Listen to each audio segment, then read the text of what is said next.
Ассалаумағалейкум, құрметті көрермендер, қайырлы күн дейміз.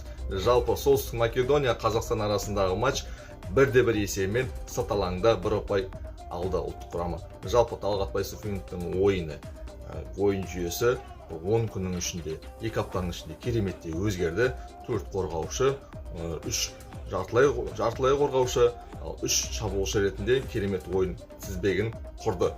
Жалпы Қараман красавчик, ал Сесенге респект дейміз. Жалпы ойын тағдырын шеше білген жігіттер, ал жігіттердің барлығына рахметімізді айтамыз. Олар сырт алаңда жүрміз деп ойлағанда жоқ. Керемет ойын болды. Алдағы ойында біз әлем чемпионатына шықпасақ та, Бельгиямен осыдан да өз жерімізде, өз үйімізде, Астана аренада кереметтей ойынды тілейміз жалпы. Ал сіздер тіркелмесеңіздер, парақшамызға тіркеліңіздер, осы ұлттық құраманың өзгеруін пікір қалдырып кетіңіздер.